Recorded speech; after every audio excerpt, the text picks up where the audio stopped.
Olá, que a graça do Senhor Jesus esteja com você. Chegamos ao final da semana, né? Estudamos assuntos maravilhosos. Agradeço a Deus por sua companhia diária, porque você também colaborou conosco quando você levou esse vídeo a outras pessoas. Assim, o Evangelho foi espalhado graças a essa simples atitude, mas de profundo significado. Se ainda não é inscrito ou inscrita no nosso canal, não se esqueça de se inscrever, de acionar ali as notificações e ao final de deixar o seu gostei. Queridos, que estudo maravilhoso foi esse dessa semana, né? Nós vimos o que aconteceu lá no santuário terrestre. Eu estou só relembrando aqui, fazendo um resumo. Lá no santuário terrestre, aquele que foi construído por Moisés. Moisés o construiu porque Deus deu ordem. Farão um santuário para que eu habite no meio deles.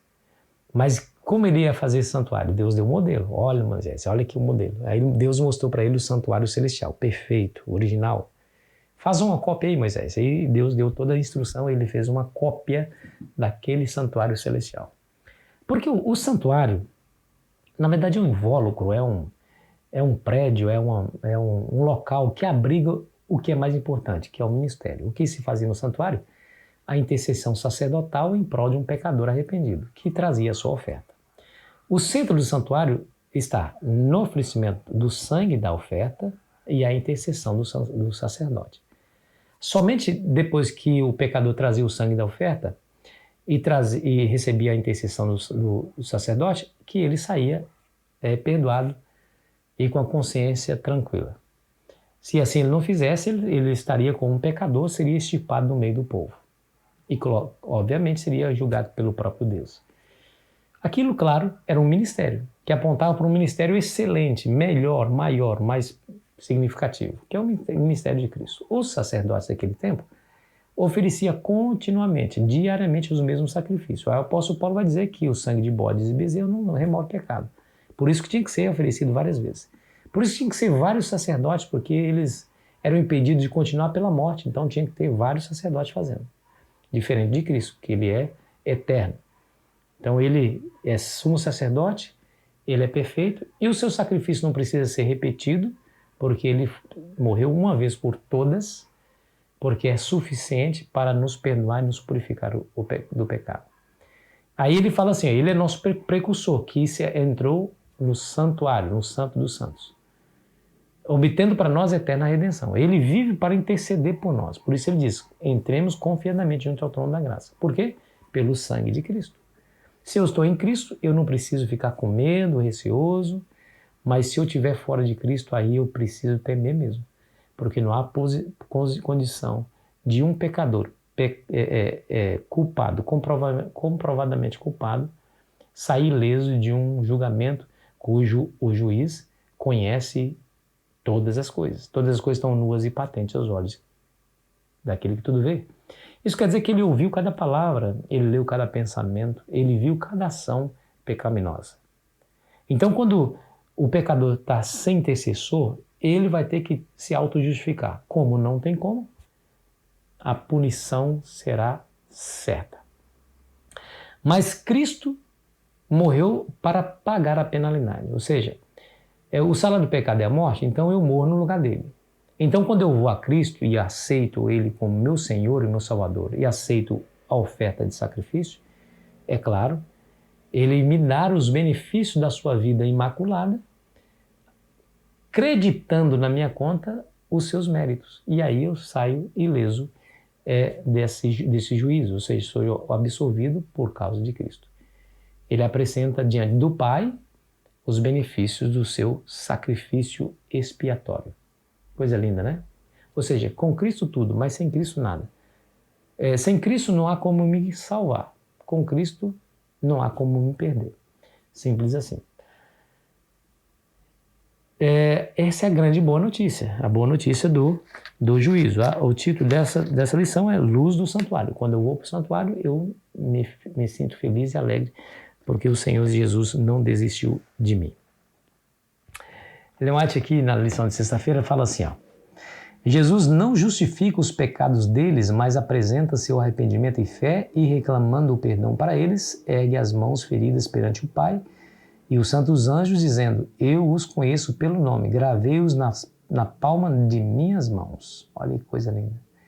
Sacrifícios agradáveis a Deus são o espírito quebrantado. Coração compungido e contrito, não desprezarás, ó Deus. É uma citação de Salmo 51, versículo 17. E ao acusador de seu povo declara: o Senhor te repreende, ó Satanás. Sim, o Senhor que escolheu Jerusalém te repreende. Não é este um tição tirado do fogo? É, de fato. Essas são as palavras de Cristo a nosso respeito, né? Porém, nós temos que entender, queridos, quando Jesus ele entrou no lugar santíssimo é para a nossa salvação, para interceder por nós, para aplicar os benefícios do seu sacrifício. Porém, lá no santuário, lá no Santo dos Santos, foi vista a Arca da Aliança. Você se lembra de Apocalipse 11, versículo 19? Abriu no céu o santuário de Deus e foi vista a Arca da sua aliança. O que tinha dentro da arca? A lei de Deus. Ou seja, no mesmo lugar onde se opera a salvação, também há a lei, que é a base do julgamento. Você se lembra que João disse em 1 João 3, verso 4, aquele que comete pecado transgride a lei, porque pecado é transgressão da lei. Então a lei está lá, junto com a graça. Para me salvar? Não. É para nos dizer a importância de viver em santidade diante de Deus. A graça de Cristo me salva, mas a lei é a base do meu julgamento. Então, eu transgredi a lei, então a partir dessa transgressão que eu serei julgado. Entende? Por isso, o apóstolo Paulo vai dizer que a nova aliança é Deus escrevendo no nosso coração, na nossa mente, a lei. Então, eu preciso obedecer. Não adianta você aceitar a Jesus Cristo e permanecer no pecado. Né? Por isso que Ellen White diz assim, Jesus não justifica os pecados deles, mas apresenta seu arrependimento e fé reclamando perdão para eles. Né? Agora, olha o que diz aqui, ó. O fato de os reconhecidos filhos de Deus serem representados como estando na presença do Senhor com vestes sujas deve levar à humildade e ao profundo exame de coração todos os que lhe professam o nome. Esse aqui é uma referência a Josué, lembra? Que foi apresentado Josué na presença de Deus com vestes sujas e Satanás à sua mão direita ali opor, né? Aí o fato de os reconhecidos filhos de Deus serem representados como estando na presença do Senhor com vestes sujas deve levar à humildade e ao profundo exame de coração todos os que lhe professam o nome. Os que estão de fato purificando o caráter mediante a obediência à verdade terão de si mesmo uma opinião muito humilde. Ou seja, nós somos pecadores. Aí ela diz, vivemos hoje no grande dia da expiação. Todos aqueles que quiserem que o seu nome sejam conservados no livro da vida, devem agora, nos poucos dias que lhe restam do tempo de graça, humilhar-se diante de Deus em tristeza pelo pecado e arrependimento verdadeiro. Esse é o caminho, querido amigo, querida amiga. Nós não temos outra escolha, nós não temos outro caminho. É só humilhando-se diante de Deus, em profundo arrependimento, em análise da nossa própria vida, do que nós falamos, do que nós fazemos, do que nós pensamos, das negligências, avaliar a nossa própria conduta e clamar a Deus por perdão, misericórdia diante dessas coisas. É somente assim que haveremos de ser salvos, não há outro caminho.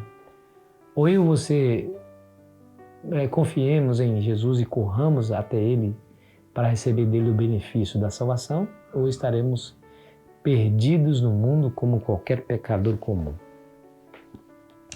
Que essa semana tenha servido para você de profunda reflexão, viu?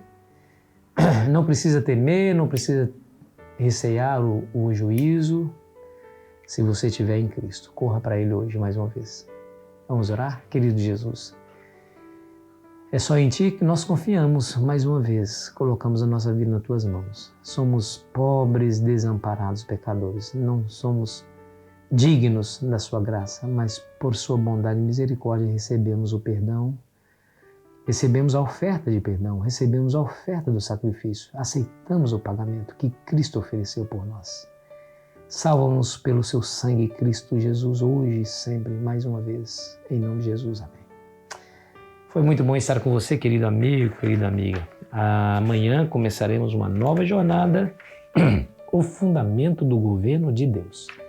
Você não perde por esperar. Aproveite bem o seu final de semana.